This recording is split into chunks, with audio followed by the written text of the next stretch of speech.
welcome to another episode of Three Wise DMs, the podcast for three dungeon masters who've been doing this for way too long. Talk about all the things we do to try to make our games as good as they can be. Hey everybody, it's me, Rock and Roll DM Dave here. So we got a really special episode tonight. Some of you probably have already seen it if you're on the socials.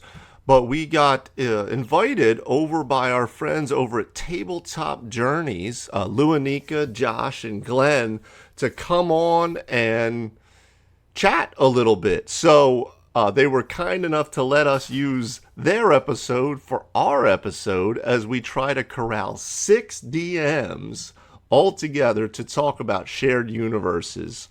Even though we were separated by hundreds and possibly thousands of miles, this is what we came up with. Hope you enjoy. I think that we should go ahead and introduce tonight's guest and get tonight's show rolling on here. So we have got longtime inspirations for Luanika. Luanika's been talking about the fine gentleman that we have on the show this evening, pretty much since we started doing a podcast, in fact. And so we are really excited to have 3 wise DMs on with us tonight. So let me go ahead and go down the list here. Chris, welcome to Tabletop Journeys. Nice to see you. And Tony, thank you for coming on also. All right, and I hope I get this one right. So it's Dave the Rock and Roll DM, am I right? Woo! That's close enough. I go by most things. But what I go by tonight is, he roller coaster, he got early warning. He got muddy water, he won Mojo Filter. He said, 1 and 1 and 1 is 3. Got to be good looking cause he's so hard to see. Come together right now over me.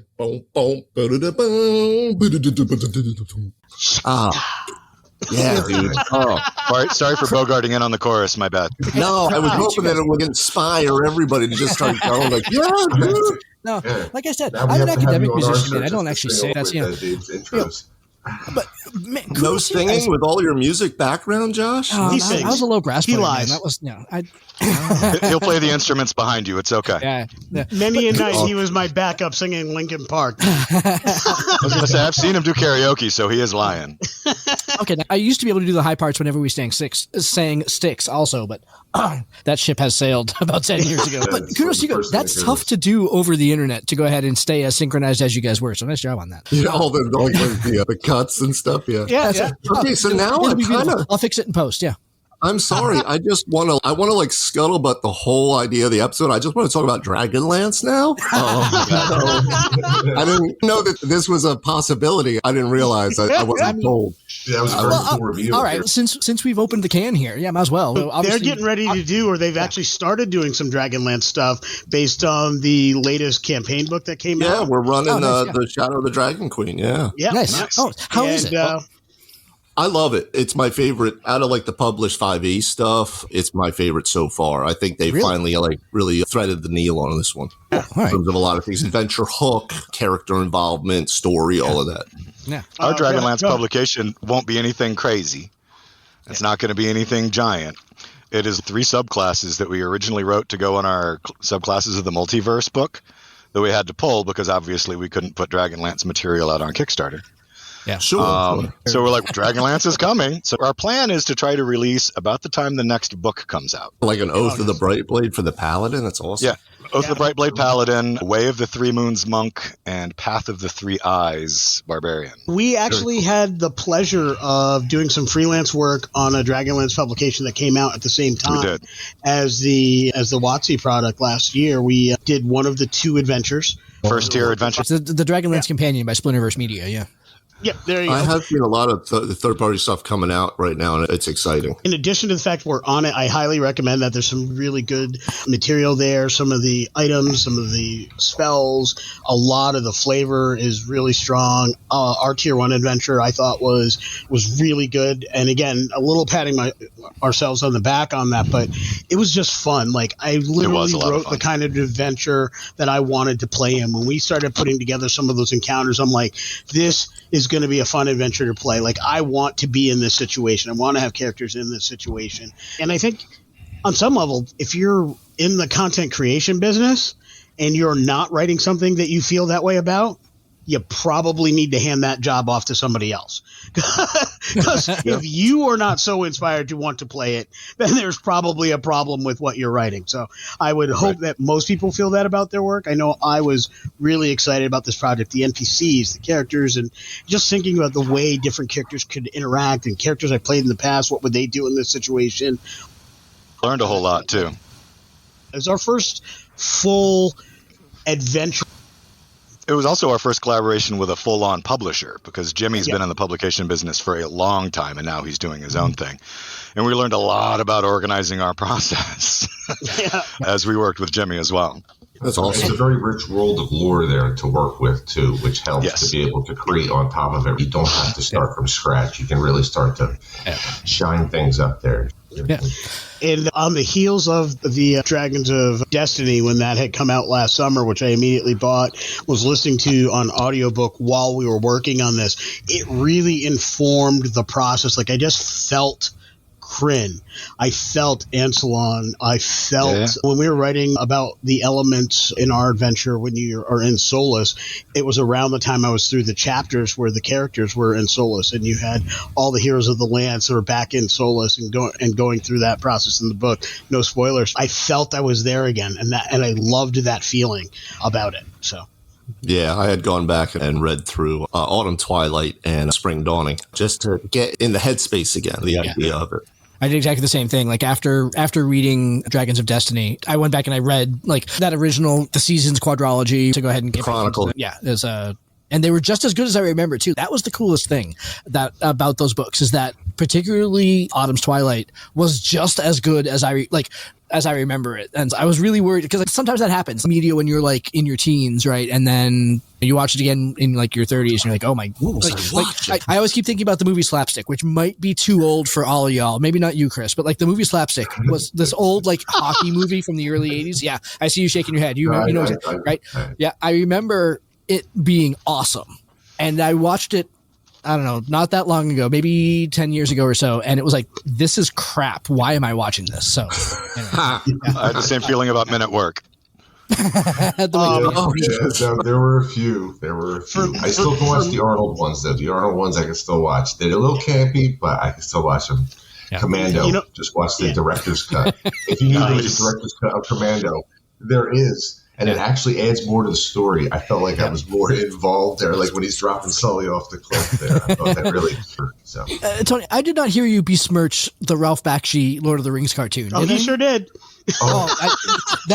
This cannot abide. Like, wait a minute. Oh, I own the Ralph Bakshi Lord of the Rings cartoon. That's a classic. That was like sacrilege really on this channel. Watching that one now.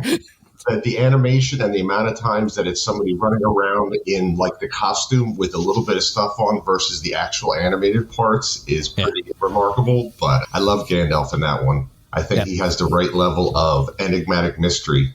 Like Ian McClellan was awesome, but Gandalf in that was like, he was a little bit scary to Frodo there, which I thought was right. Sorry. Yeah. That was a bit of a tangent. So. Not at all. That's right. Not at all. I like that tangent. Because you only saw that Gandalf when he's talking to Bilbo about the ring in his house in the movie. Yeah. You didn't get that darkness from him, and I agree. Yeah, right. It's serious with it.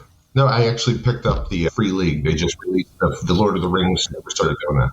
The hardest thing that I remember going back to watch that I absolutely loved as a kid was The $6 Million Man. Like, I love that show, and I would probably still buy it simply out of my love and respect for Lee Majors and the fact that I wish to God I still had my action figure so I could look behind his head and see through the eye and the whole bit. Oh, yeah. But I can tell you what, when I went back to watch that show, I was like, this is terrible. Terrible. I don't even know how this got half the season, let alone the amount of seasons it got, other than it was a product of its time.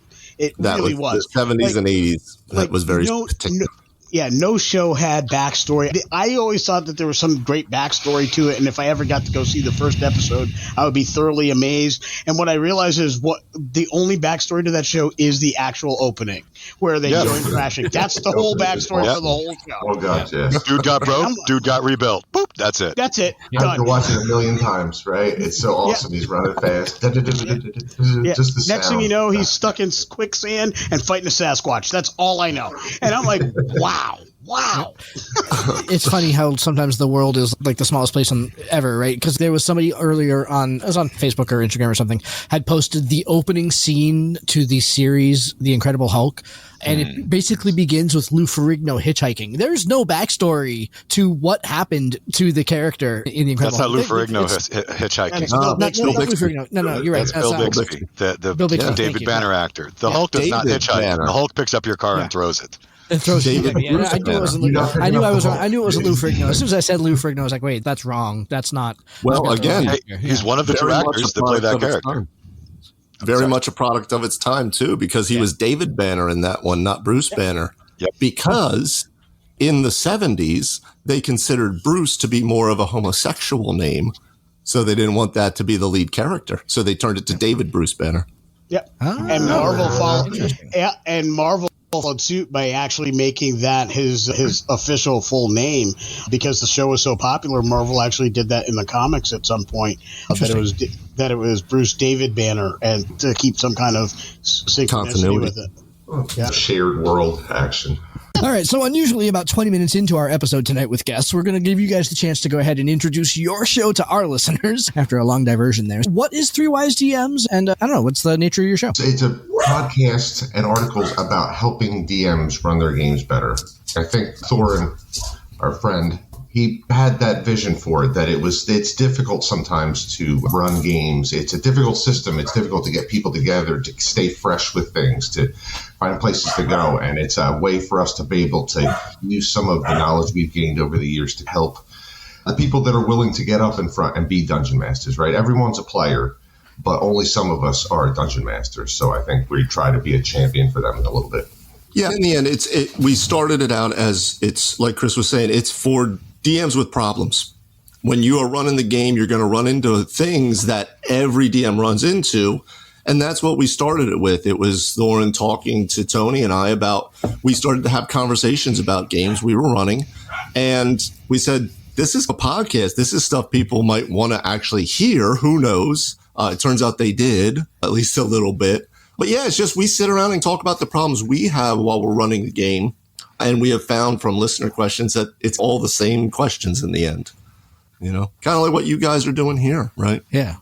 Yeah, we definitely approach our storyteller-centric episodes with the same mentality, right? Where we try to lean on the experience, because y'all have been playing for as long as we have. It's one of the things we say all the time is that we've been storytelling and gaming for over 100 years between the three of us, and I know y'all have been at it for about the same amount of time, and so it's like we're trying to share the stories of the things that have happened to us, because it's all shared experience. And you're right. One of the things we've been batting around for a while is like doing why is there a storyteller shortage kind of episode, or how to encourage other people to go ahead and step behind the screen to go ahead and run games. Like what's the thought process behind doing that and everything like that. Or even talking about GameCraft. How does one storytell better and that kind of thing? Yeah. I don't know if we let everybody know this episode is going to be on both of our channels. The regular listeners of Three Wise DMs will get a chance to listen to this episode in its entirety, as the Tabletop Journeys listeners will get to listen to this episode. With the idea being we're a complimentary podcast, and hopefully those audiences can change up and get some of the goodies from both shows moving forward. But one of the things that we've really prided ourselves on here at Tabletop Journeys is really breaking it down element by element. So we'll have episodes where it's about how do you build an encounter, or more specifically, how do the three of us build an encounter? What are the elements we put into encounter building? What are the elements we put into using features such as sidekicks, a more recent one? And we do a lot of those types of episodes. We do book reviews. We do other things as well. But the core of what we're really about is improving that storyteller and that player experience, reducing that barrier to entry, as you said, Chris. It's an easy game for those of us who've been doing it for 30 years. When I go to a local shop, there are so many people who are in there who are great people. great players, great storytellers, but they forget that there was a time when this wasn't easy for us. That first time we picked up polyhedral dice, we were amazed. We were jazzed. Like, we saw the possibilities. Not till we colored them with the right crayon. You couldn't see them, the numbers, until you colored them with the right crayon. But actually, the one I got was used. Yeah, nobody remembers that, Glenn. I still have a light blue D20 colored with white crayon from the original box set. It's the only thing I have left. That's awesome. Yeah. Awesome. The one I got was a used set, so it was already colored, and I think somebody actually colored like the 5 green, if I remember correctly. It was weird. I don't know why I remember that little piece of information. That's strange. It just hit me. But I just remember thinking that at the time that I love what this could do, but there's parts of it that was hard. There was elements that didn't make sense. There was things that I quote-unquote did wrong. Yes, I was having fun, so I guess it couldn't have been that wrong. But there are people who had other things that they could be doing, but this broke kid, who at the time was brand new in town and had one friend across the street, didn't have anywhere else to go, so I toughed it out.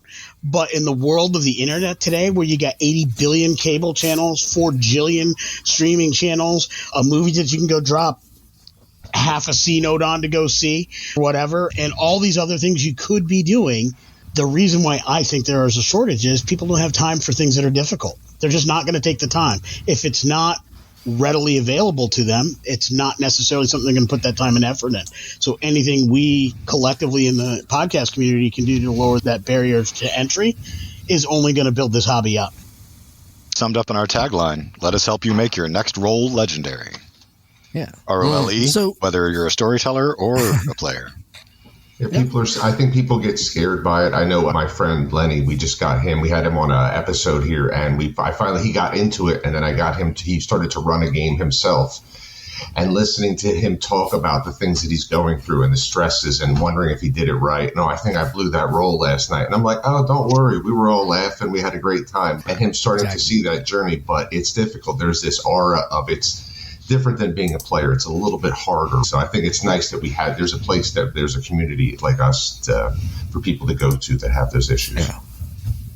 So let's get into the bulk of what we're looking to go ahead and talk to after 25 minutes or whatever it's been, but really, and something that can help newbie storytellers if it's done correctly. The whole reason why we called this episode Come Together was not just to go ahead and give Dave and Lee a chance to sing together.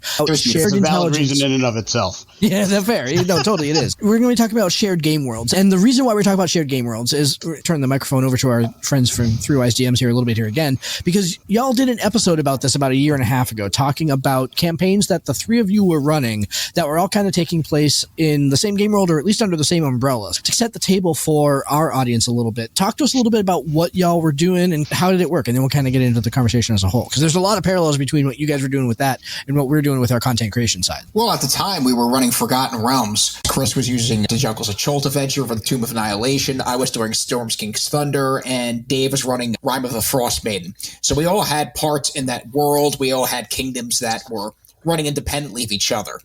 Later, we created our own world called The Further, where we had one collective kingdom, where we had our own towns that were all working in together.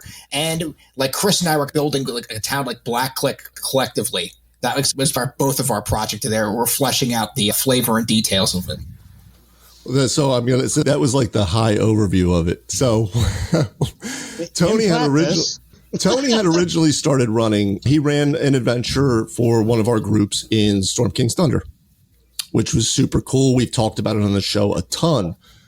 And he had some, as we've talked about on the show, he started to break it apart. He put in different people, different NPCs, yada, yada.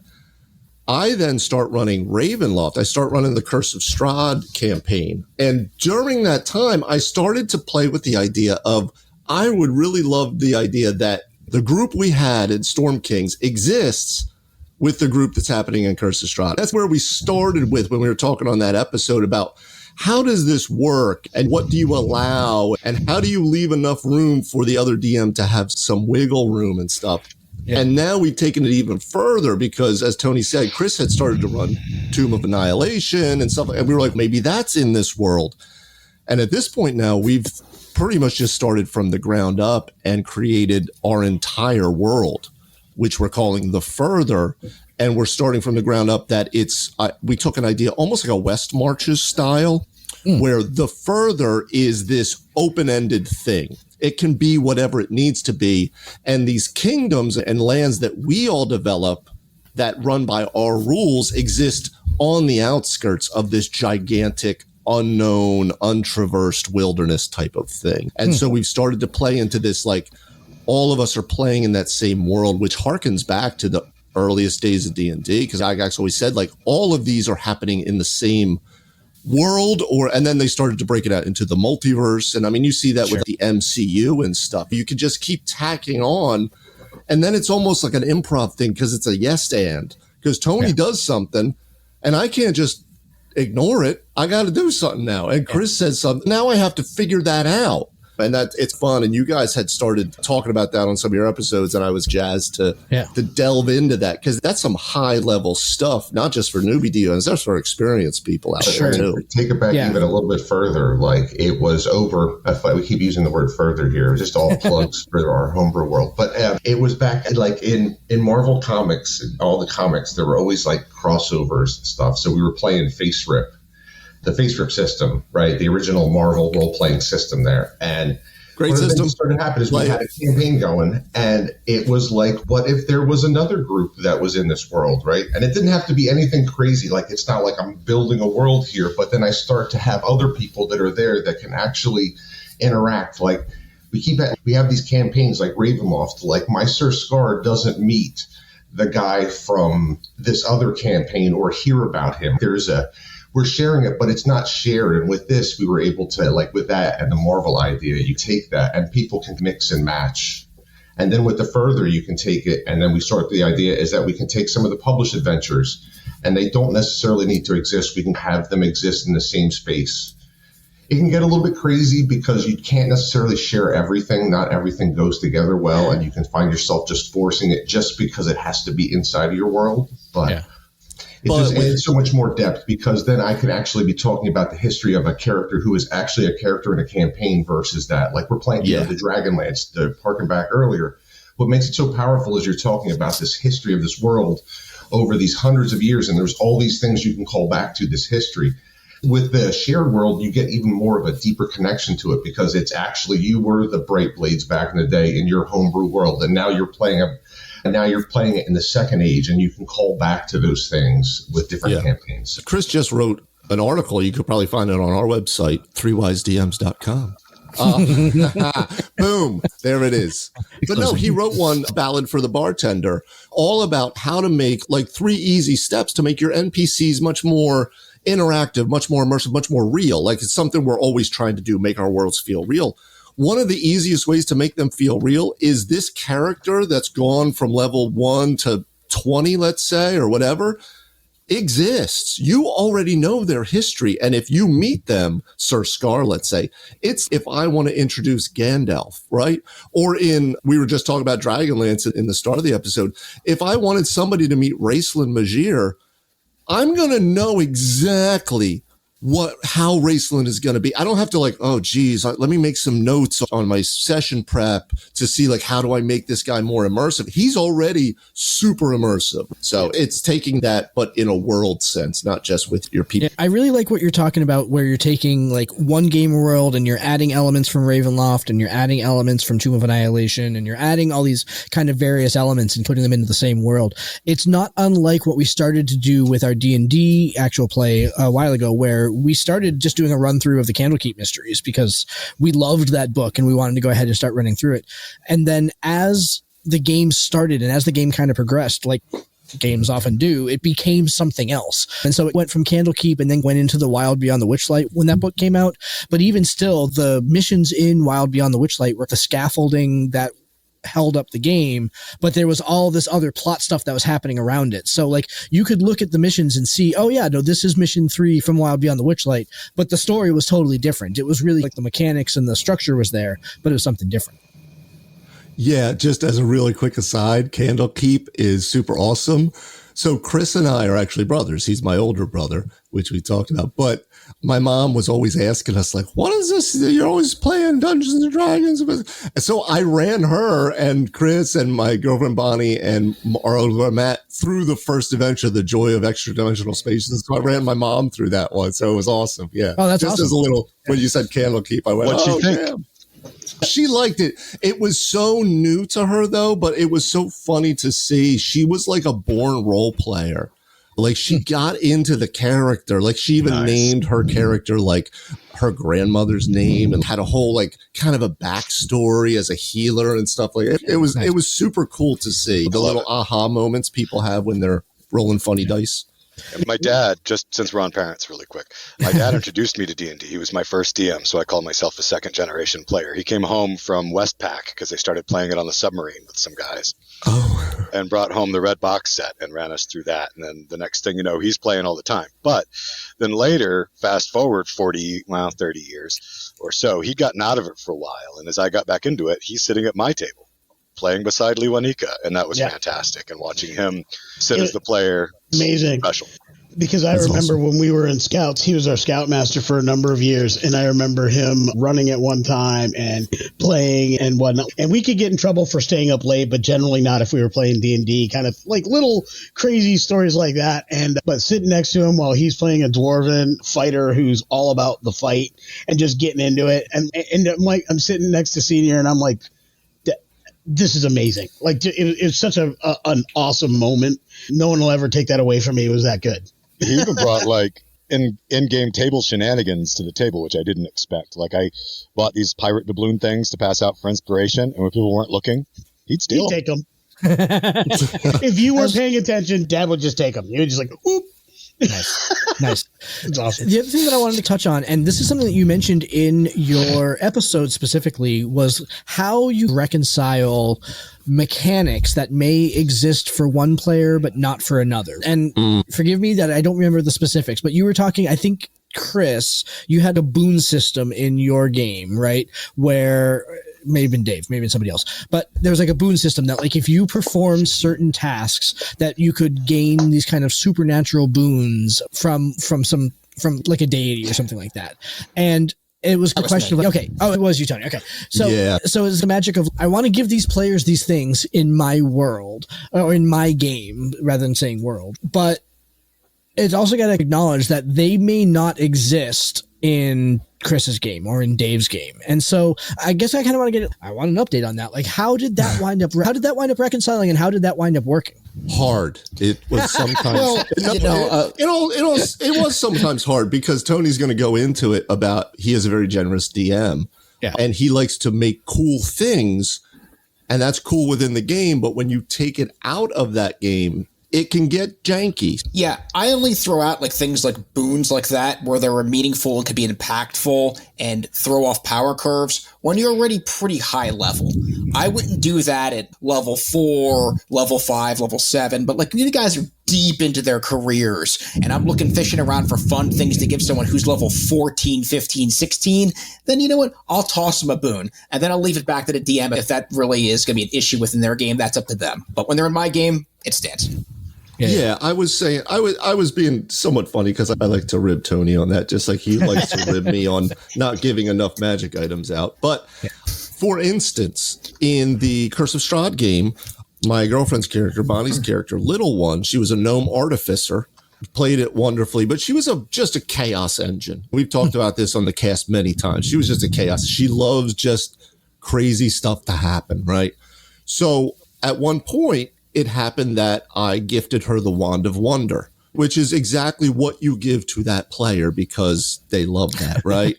She specifically loved the kind of stuff like you turn into a potted plant for 2 rounds or something, right? Like that,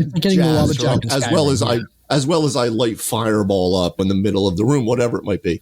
I am but Tony was like, this isn't really helping us tactically at all. So he updated, we did an article on it, updated the Wand of Wonder. He did 100 different things there that it could do. And I looked at it. They were high level at this point, though. So while it was definitely more powerful than the original, I was like, let's run with it because we're talking about world-ending events, right? They're going after, this is already after Strahd's dead. They're going after when I started to homebrew, and they're going after Vampire, his maker, the Star of Blood, and Eldritch Horror. Like, these are big things. I'm about to drop a CR 30-ish thing on them, like level 17. So yeah, you can jazz up the wand. So we played with it. But like he was saying, he doesn't drop that out at like level 4. Sure, right? yeah. Bonnie, she dropped a 97, which I think drops a pit fiend into the middle of combat who's like a lawyer. And he charges like $500 around. It's 500 gold per turn, but he's a lawyer. You do it, but then he works like a pit fiend for you. Yeah, as long as you pay him. And she busted it up twice. But I mean, it can definitely be game breaking like that. Like I think, but in the first Face Rip campaign I really ran for them, I ran the cosmic version of it, which is much more. It was built from Thor and a lot of these other characters, so I had them roll up these really high level characters, and pretty soon they are just blowing through everything, right? So I think there is a bit of you have to find it, and you have to break it to find your limits to where you can make it fun.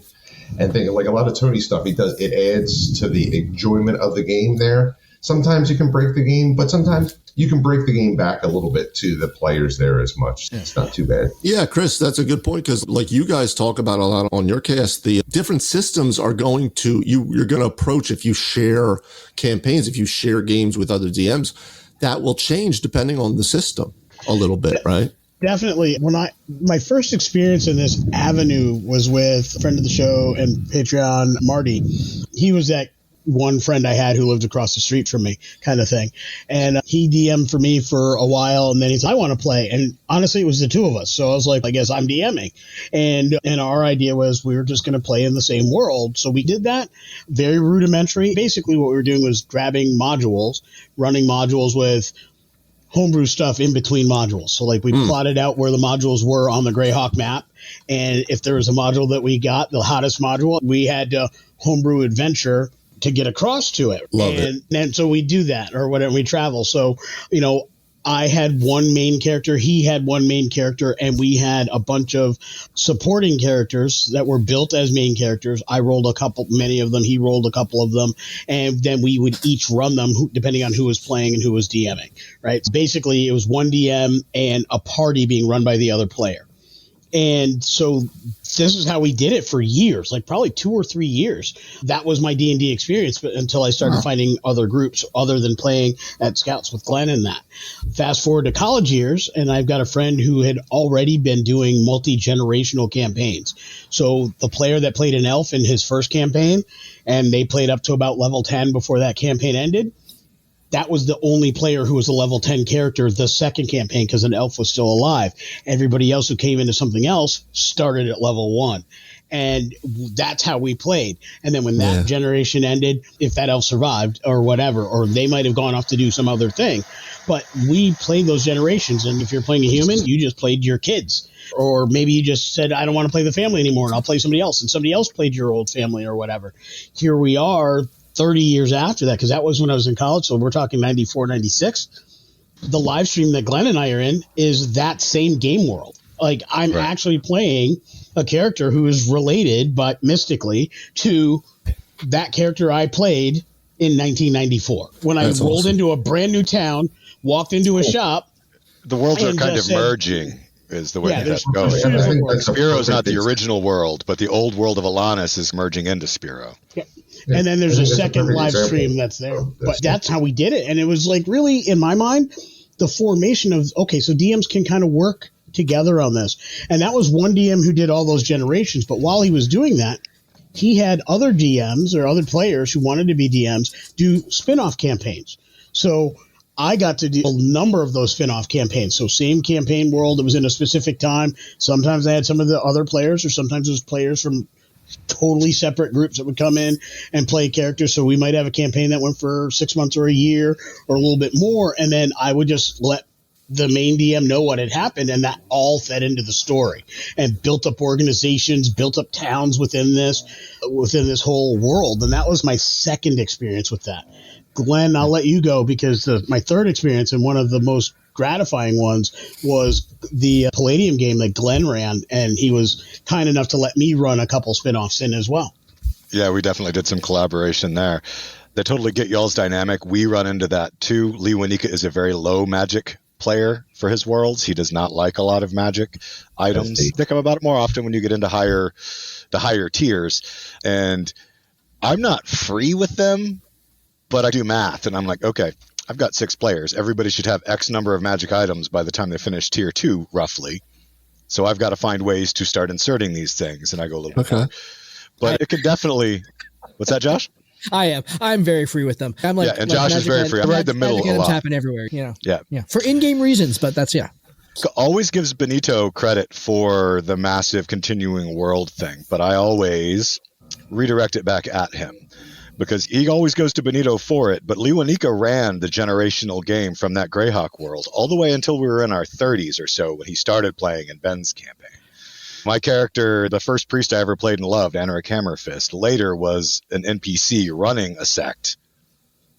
And he's calling me, or text, it wasn't text back then, calling me, so it was calling me, because I'm sorry we're old, there was no text. He's calling me saying, okay, for the group I've got going, they're going to meet Anaric. And I had a ward who was like my son, and he's in the game. And he's like, so what would you do? And he's still getting information from old players to try to help flesh that out. So Lee Wanika did an amazing job with that on his own. And I got to make sure he toots his own horn sometimes, too. I will say this. We have not heard the last of Anaric Hammerfist. Glenn threw out some future project stuff there, but Anaric Hammerfist will be seen again sometime in the next year or so. In the next year, definitely. There are plans for that character. Yeah. And even one of the home games that I'm running now is based on that old Greyhawk world. And a lot of those old legacy characters are coming back. They're in big positions. They are the stories of legend from many generations ago kind of thing. There's towns that are named after them, that type of thing.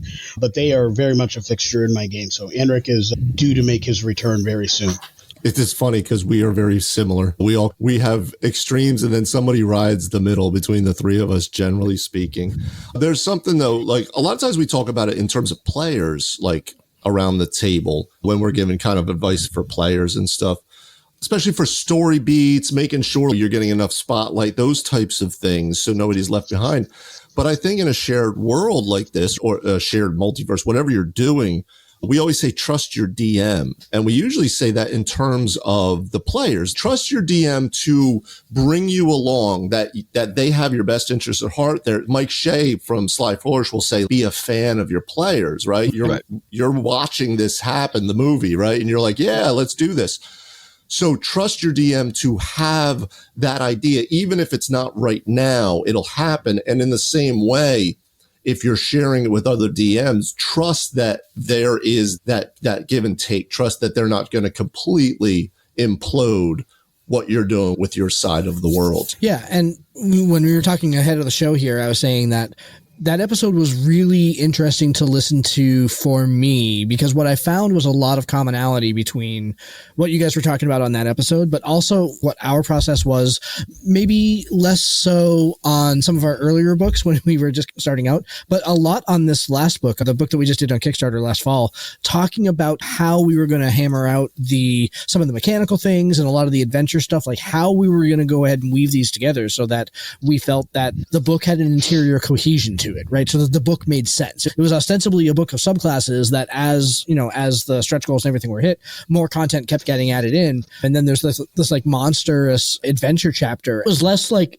in-game concern, but there was a lot of out-of-game concern where it's like all of us were writing adventures, but we did not necessarily include the same elements in every adventure, and we didn't necessarily have the same type of stuff or the same depth of story in each one. So a lot of it was like, all right, the three of us are going to go back and write, and then we're going to throw it all into a pile and basically throw it at Glenn's feet and say, okay, Glenn, make sense of this pile of crap that we just threw at you, please. What wound up coming out was fabulous, but it took a lot of conversations to kind of get there. Okay, what did you actually mean when you wrote this sentence, Lee Wanika? What did you actually mean? What was it you wanted when you wrote this? Yeah, that was a lot of conversations and a lot of work to take 6 to 8 story hooks. They weren't even story hooks. They were like 6 pages each. Yeah. What did we call them? Story starters? Adventure starters. It was like the first 7 encounters in a full translation of each other. They were all independently chaos grown, and then try to make them have some kind of a cohesive element to be in the same publication. That was a hoot.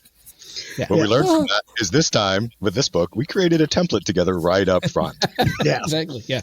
So again, it's kind of like Interestingly communication, learn enough, from your mistakes. Dave, in the lead up to us recording tonight, you and I had a lot of emails back and forth where we're putting together our song or whatever. And I made the comment to you just this morning or just this afternoon that I love the process of arranging music. To me, that's exciting. When I tossed the idea of doing the Beatles Come Together because Paul McCartney, duh. But aside from that awesome piece of musical history, And very thematically appropriate. and it's on the nose, right? Yeah. But when I tossed that idea at you, and then you were like, okay, we could do a verse or whatever, figure out how we do it. And then I threw some arrangement ideas, you threw some arrangement ideas back. And I loved that back and forth, that collaboration, that cohesive element. And that's a bit of a microcosm of what we're talking about. If you're a player or a DM and you're working with another player, DM or storyteller, that's the magic sauce. If you're fortunate enough to come together and say, hey, let's start from scratch. Let's build a world together. I'm going to run some games. You're going to run some games. That's the easiest way. That is absolutely the easiest way. But it's not the only way. If you have been playing and they have been playing and running games, and the idea is how do you bring them together? You can also do that. But the conversations are all about, fair enough. Don't worry, the chat line is going crazy. Yeah, the chat's good. Just so you yes, guys know. it was written by John Lennon, yes. But in my opinion, that's a Paul McCartney thing because I saw him in 1990 on his world tour for his 4th of July show at Giant Stadium. And as far as I'm concerned, that's Paul McCartney. That's the my story moment. is that Lennon brought it. It's actually, he took it from a Chuck Berry song. There's a song, You Can't Catch Me, where here comes old flat top, he comes grooving us slowly. Lennon brought it at an up-tempo speed, and Paul McCartney said, yo, that sounds just like the Chuck Berry song. You should slow that down. And they slowed it down, and that's how it turned out to this. So it was written by Lennon, but McCartney gave him mythically gave him the idea to slow it down a little bit.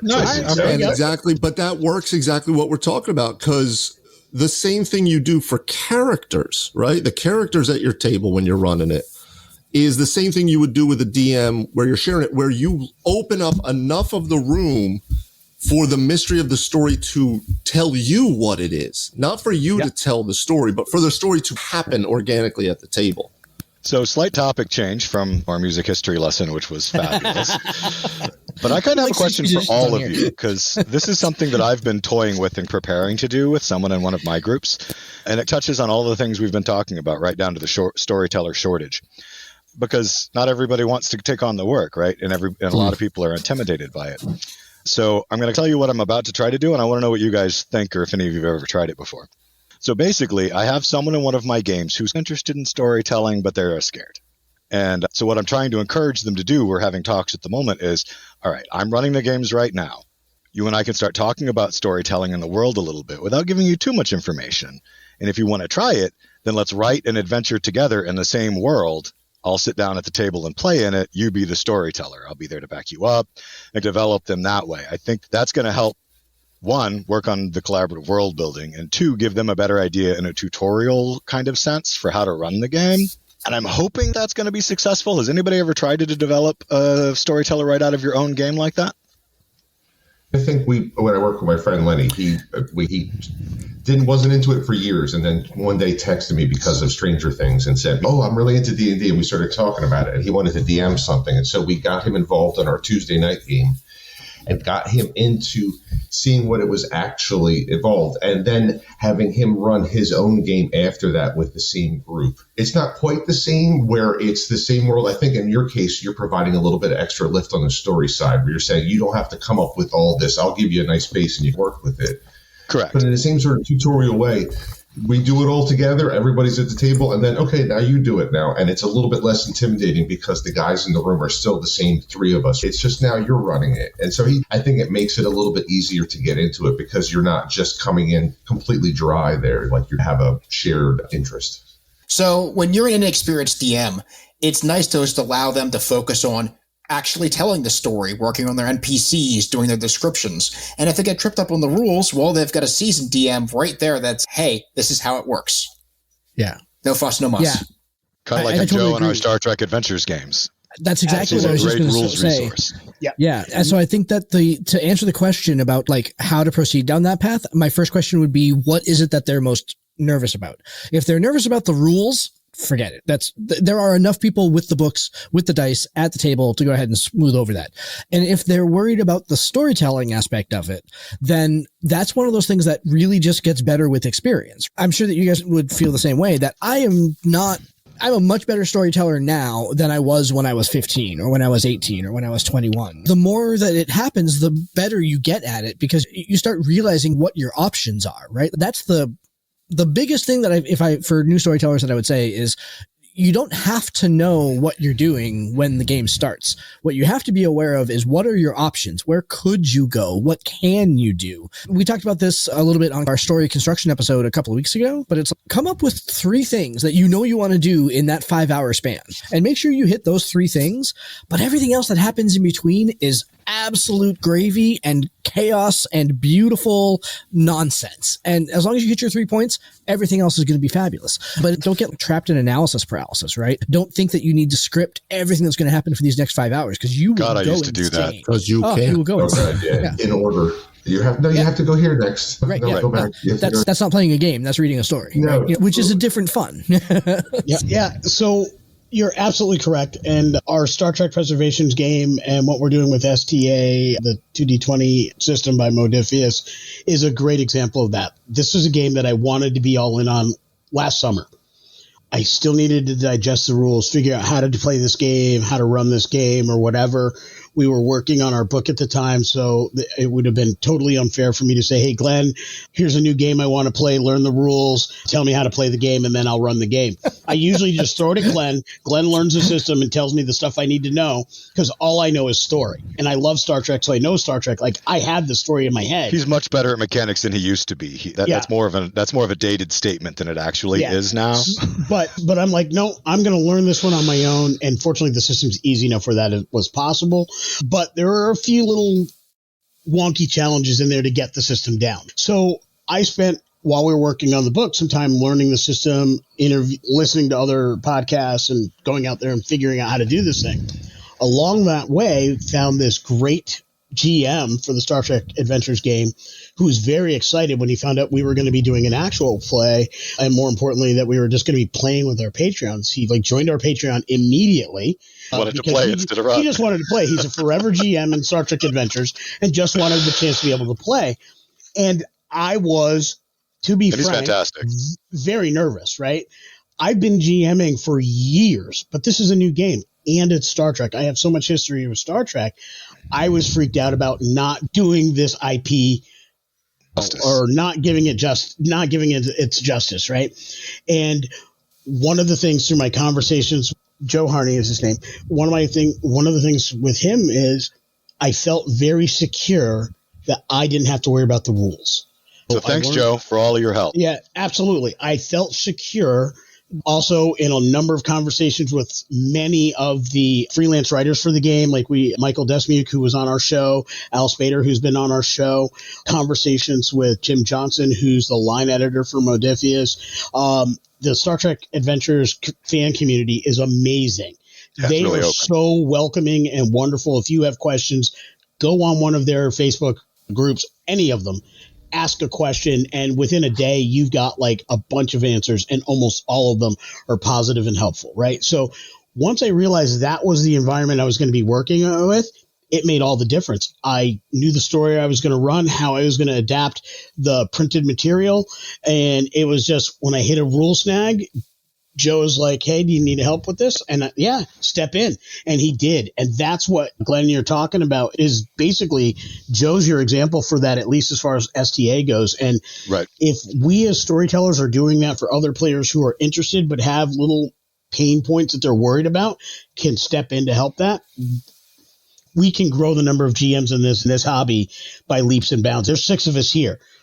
How many players could we touch in this way just if we each did one game? That's another 6 GMs. We've doubled the number of GMs in the hobby with a couple of games. Go ahead. Oh, yeah. I just wanted to Josh's question is a great one, because you always want to, you always want to foster that and manifest that. It's one of the reasons I love Matt Colville's running the game series, because no, just do it. It's not hard. Do it. Please, God, do it. Yeah. But even not for new people, I would think the same thing. Tony, he and I did the same thing in the Curse of Strahd campaign, where we were bringing in my bard, Roderick Droggle, who had this whole huge overarching backstory in the Storm Kings game, bringing him over into the Strahd game because I needed them to find this ritual in Amber, which was a way that they were going to be able to defeat Vampire, the Star of Blood, Strahd's maker. It was this whole second half of the adventure. So I said, Tone, do you want to run this session? Like, here's a session. Here's what I want. Like, they need to find this. Let me know how that happens. And then I played in the game. And he's also going to be doing the same thing. We're going to be doing the summer blockbuster coming up, where it's the ultimate final end point of that kind of group, that team, where we'll finally, hopefully, tie up the one character's story that I wasn't able to, who happens to be my girlfriend's mom. I really need to do that. I think that's just to do that. But the same thing I said, my friend, handle that business. Yeah, I say I got to handle it. So I said to Tony, yeah, here's the idea, and then run with that within the world that we built. So I think in the same way for a new player, and I'm sorry, that was to Glenn, not Josh. I apologize. Glenn, yes. No worries. So same thing. You can same thing. Flattery will get you everywhere, Dave. Like how great my Whether question it's was. new or experienced player, same thing. If they want to do it, run one game. Just jump in, run it, and then see where it goes from there. Let's talk about it after, see how you did. And yeah, Josh will steal credit from anybody. He doesn't care. He's not proud or particular. But yeah. Way more particular than I was when I was 20. Okay. On that front, because we all do it, we've all done the collaboration thing. So I thought it might be cool if we talked about some of the tools that we use to help keep each other on the same page. Because with technology that we've got now, there's so many options out there. So once you're both running the same story, how do you keep it straight? What do you use to help communicate with each other? That's everybody. Yeah, and if I can, for the Three Wise DMs, if one of the three of you could tackle the topic of your monster wranglers, because I love that idea, and I have not yet had the opportunity to really implement that in my games. Yes. But I've done something similar to that when I did live action Vampire the Masquerade, when we had narrators. I was a storyteller. But at the tabletop, I'm really interested into how that works. So I'd love if you can add that to what you guys bring to the table on this one. That's it. That one's Dave. Like, we use Google Docs a lot, obviously. Me and Tony. Google Docs. Yeah. For the further, it started as an outline, like conversations, and then an outline, and then the outline would grow, right? You have sections, and then someone would come in and paste in the section. Tony would run a section in his campaign and come in and paste in some history there. And I'd kind of come in later, and then I'd be running my campaign, and I could use some of that stuff, or I could add my own stuff to it. And slowly, like, I think the spiral campaign, especially for this stuff, works really good because it lets everything, someone can always pick up the thread and run with it, right? It's not like it doesn't go anywhere. It's like it's just leading somewhere. Yeah, I think we're all big fans of Google Docs. If it got to be something that was like super serious, I've oftentimes wondered, like World Anvil does, those types of wiki type pages with hyperlinks and stuff, like, that could be pretty cool. But that would have to be like if we took the further to a point where it became like something. We've just started on that in that way. But for the most part, Google Docs, or I have literally just texted Tony and been like, okay, these characters, what am I looking at? But generally Google Docs, though. That's our thing. Yeah, Tony? One of my favorite mods of all time was Dungeons of Greyhawk, which had 13 levels, and you don't want your mod to look like that unless that was intentional. By 13 different writers had a different part of it like that. You got to all communicate and make it gel. Yeah, like I have a World Anvil database for kind of like my own homebrew campaign, but I would recognize that it is a bigger pain in the butt to go ahead and keep updated than it seems. And it's also like I would not begin to pretend that it made sense to anybody else. I remember after running the very first game, when I launched this campaign, the very first game, I went back and I used to listen to the sessions after I was done to go ahead and take notes. And I had 5 pages of entries that needed to be put into World Anvil just after the first game session. And I was like, oh, okay, this is going to get arduous. Unless you got a lot of time on your hands. Yeah, World Anvil is more of you put the effort into building that to create your community on World Anvil so your fans can come there to look at your lore. And then they update it. Yeah. Google Docs is a big one that we use too, but I've been thinking about talking to the boys about breaking into some other stuff sometimes for individual projects. Like Scrivener. It's there are Google Docs is great. And like so much of our stuff lives up on our Google Cloud anyway. And there are better tools that may help us be more organized. And at some point we may need to look into I've been exploring some. We use Asana to help keep the podcasting schedule straight, and there's probably ways Asana that we could bring Asana Absolutely. into the communication too for projects. But a lot of my creation is all in bulleted lists. I don't know what it is, but I love the bulleted list. Okay, so you're like Lewanika. Yeah, okay. Cool. Lewanika too. Yep. So I'm Tony. Lewanika is Chris. Glenn is me and you're Dave. Yeah. Part of that is my ADHD mind. Like in my head, it is a struggle for me I love prose. I love reading and that. But if I am looking at a document to gather information to do a thing with, I need that to be bullet pointed so I can then do my thing. Like if this is all written in prose, it becomes very hard for me to take prose and transfer that to whatever the task may be. Prep, But bullet points of here's the town, here's the names, here's 3 big things that happened since the last time your player group got there. I need that in bullet points. They could be a sentence. They don't have to be in a sentence or what have you, but they need to be there. The last time your characters are there, they beat up an old guy in the street, so they're actually wanted for questioning. So I need that to be in bullet points. If you bury that in text somewhere, I'm going to forget that they were wanted for questioning. They're going to chill out, share some donuts with the local constabulary, and walk around like they're bosses. As opposed sounds like to my having one to duck Marvel out, character. Those are the kinds of things that for me are helpful. So one of the things, and it works for storytellers and their players, you have to know your players. So if you're going to build a collaborative world with another storyteller, you also have to know what works for them. You have to know their style.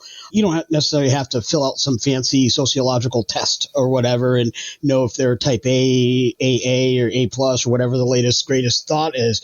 But you genuinely and generally need to have an idea of how they work and what works for them. And then you as an individual, even if that's not your particular style, have to work pretty hard in some cases if they are a bit divergent in styles to communicate in that way. And then that other GM has to do the same thing back to you.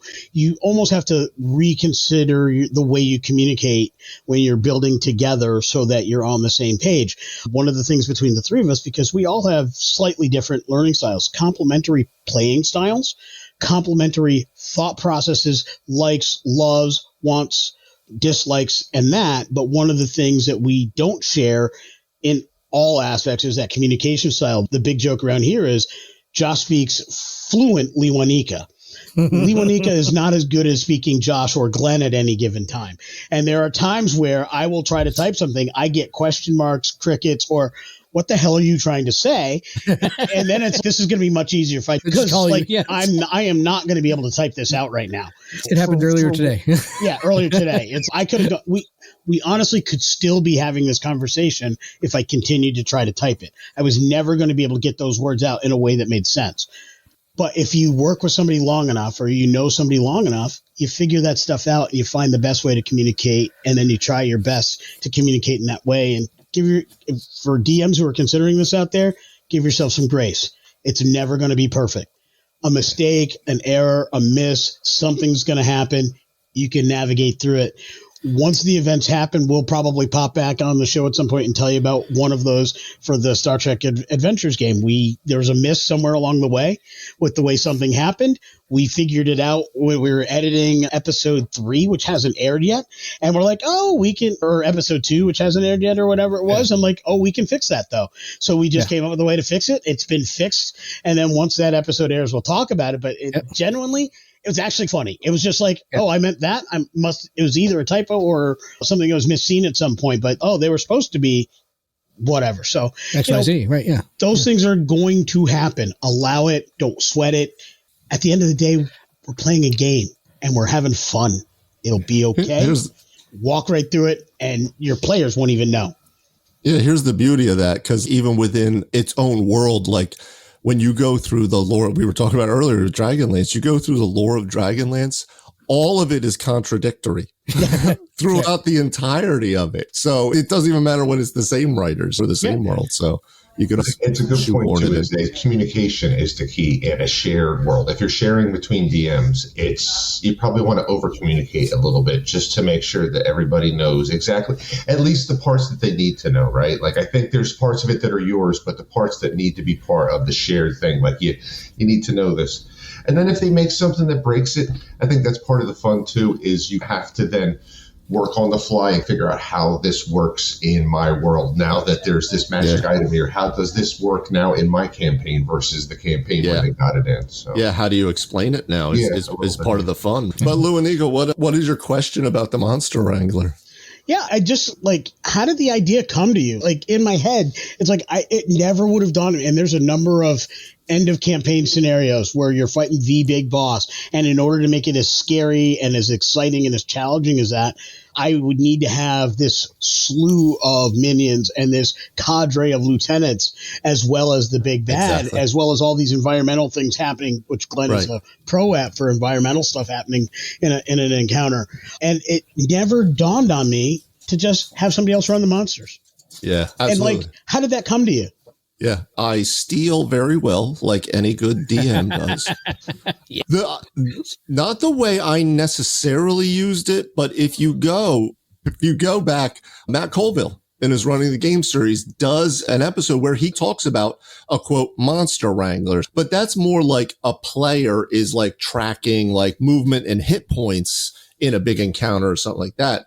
I just took it a step further because with the finale, so if you go our first episode back, the Back in Black episode, if you go to the website, we go over the absolute finale of our Curse of Strahd, where they were fighting Vampire and his lieutenants. And they were fighting up you can see the pictures where our one friend Scott, our terrain wrangler, we've added to the Wranglers, built the mountaintop fortress. Amazing Mount pictures. Gaucus and the Amber Temple. And so it was absolutely phenomenal. It was like getting Castle Grayskull when you were like 8 years old for Christmas. Nice. But I had them fighting against multiple of the quote dark powers that in essence, it was like eldritch horror type things that had been released from the Amber Temple. So these were big boy things. These were CR20s. These were big things. And I wasn't going to be able to give them what they needed to run them well. So I asked Matt, my younger brother, I said, hey, you want to come in and be my monster wrangler? I'm going to give you these guys and this guy, and I'm going to run these guys. And that freed me up to do all the other things that I had to do. And the nice thing about it that I remember Thorin talking about when we first did it was when you give an NPC or a villain to another person that's not the DM, they will run them mercilessly. Yeah, like, they will. The DM, like I get, like we're all like big tough DMs, and they're all gonna die at my table, and I eat players for breakfast, and then we're like, and then I want to bake you a cake in my campaign. We're actually like software. We kind of run the monsters into people a little bit. We don't necessarily make the most tactical decision. Not another person. They're gonna be like, no, I want to win at D&D here. I'm gonna not want to die, and I want to kill you because you're trying to kill me. So that changes the stakes too. So yeah, if you got somebody to come in, bring them in. Yeah, because they'll love it too, because they get to just jump in and play some crazy ass villain or something. Nice. That's the way that Kel and Scald did it when we did our class warfare for their new book that was coming out to play test their subclasses in our class warfare, and they ran the bad guys, and Scald ran the encounter, and Kel ran the minions. It was pretty cool. Other way around, I think. But yeah, I got smoked on that one. Yeah. Like I got beat down. Because they're brutal. We love Kel and Scald because they are like take no prisoners. They will steal your lunch money and then beat you over the head with your own sandwich. But they'll also design a boss fade that's using spells that have you effectively doing a dance montage in the middle of the fight. Exactly. I basically flash danced through part of this episode uncontrollably, which was awesome. It was great. Real quick, I just wanted to say you commented about the terrain and you said it was Grayskull. I actually thought of it about the USS Flagg, because to me it was that like only one kid in the neighborhood had that bad boy. 3 or 4 kids had Castle Grayskull. The USS Flagg, I love the meme that comes up. This is the 34th anniversary of me not receiving the GI Joe battleship for Christmas, right? Like, every time it makes me laugh. Like, wait, battleship or aircraft carrier? I remember the aircraft carrier. Yeah, the aircraft carrier. Yeah. That is the one thing when I was a kid that I did not get that I put when I put it on my list, even though I put the most number of stars beside it. What? It's the one time I didn't 86, it was like 100 and something. Like that might as well have been a car. Yeah. Yeah. Yeah. Like insane. I literally could have bought a Gremlin for the cost of a USS Flagg. Could have bought 2 Yugos. Yeah. All right, gentlemen, I think we got to put a cap on this for tonight. What a fantastic episode. I love it when episodes start like this, that we think we're going to talk about one thing and we wound up talking about virtually something totally different. Yeah. We kept trying to bring it back to shared worlds, but man, what a great episode for folks trying to become storytellers and game masters out there. We covered a lot of road in this episode, so it's really awesome to have you. For our listeners, and I'll do the same in a second here, Dave, Chris, Tony, how can our listeners find Three Wise DMs? Where should they go to engage with you guys? Oh, website, as I plugged it earlier, was threewisedms.com. You can reach us directly, threewisedms@gmail.com. You also Facebook, Instagram, Twitter. We are very active on all of those socials. We're always looking for questions, problems you're having. We cover it all. There's really nothing we haven't talked about or probably will talk about again. Awesome. For the fans of your show that are listening to us talk on the Three Wise DMs channel, you can find Tabletop Journeys at www.ttjourneys.com or wherever you listen to podcasts. And we'd love to go ahead and talk to you on Twitter or Facebook or Instagram. If you look up Tabletop Journeys, you should find us on any of those at TT Journeys on Twitter and Instagram. And I think the Facebook page is also www.facebook.com/ttjourneys. So you can engage with us there also. So. And if you're interested in getting into our actual play action, you can find us on patreon.com/TT Journeys. That's right. For our Patreon. We love to talk to players, DMs. We love to talk to other content creators, other podcasters, and I look forward to having this conversation continue. Like I said earlier, I've been a listener of your show since the beginning. When Josh and I first tossed around the idea of doing a podcast, the first thing I did was let me go out and listen to some other podcasts, and yours was one of the first ones that I came to.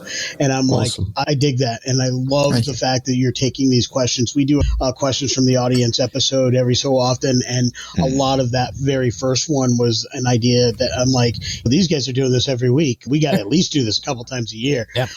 We got to keep up. And now we're collaborating with them, which is great. The collaboration episodes that we do are some of my favorite. Podcast is a great excuse to talk to awesome people doing awesome things. No, I really appreciate you guys. The invite. I really do. Absolutely. Yeah, absolutely.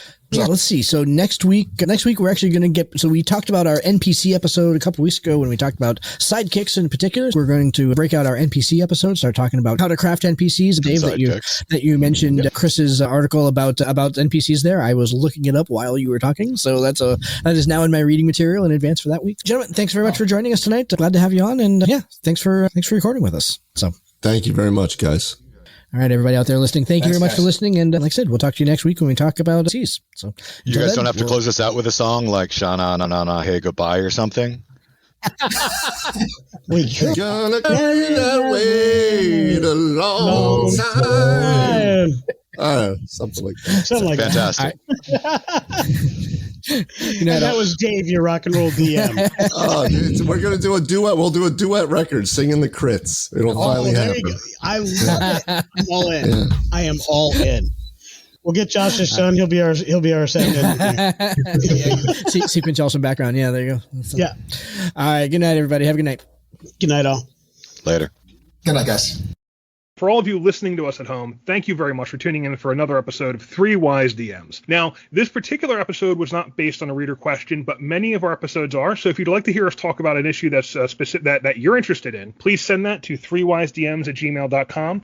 Or you can go to our website, threewisedms.com, and enter it into the What's Your Problem field. Or we are very active on Facebook, Twitter, and Instagram. You can talk to us there. We're always listening, always looking for new ideas, new stuff to talk about. And I'd say a lot of our episodes are really answering reader questions. So please send us your thoughts. We'd love to hear what you'd love to hear us talk about.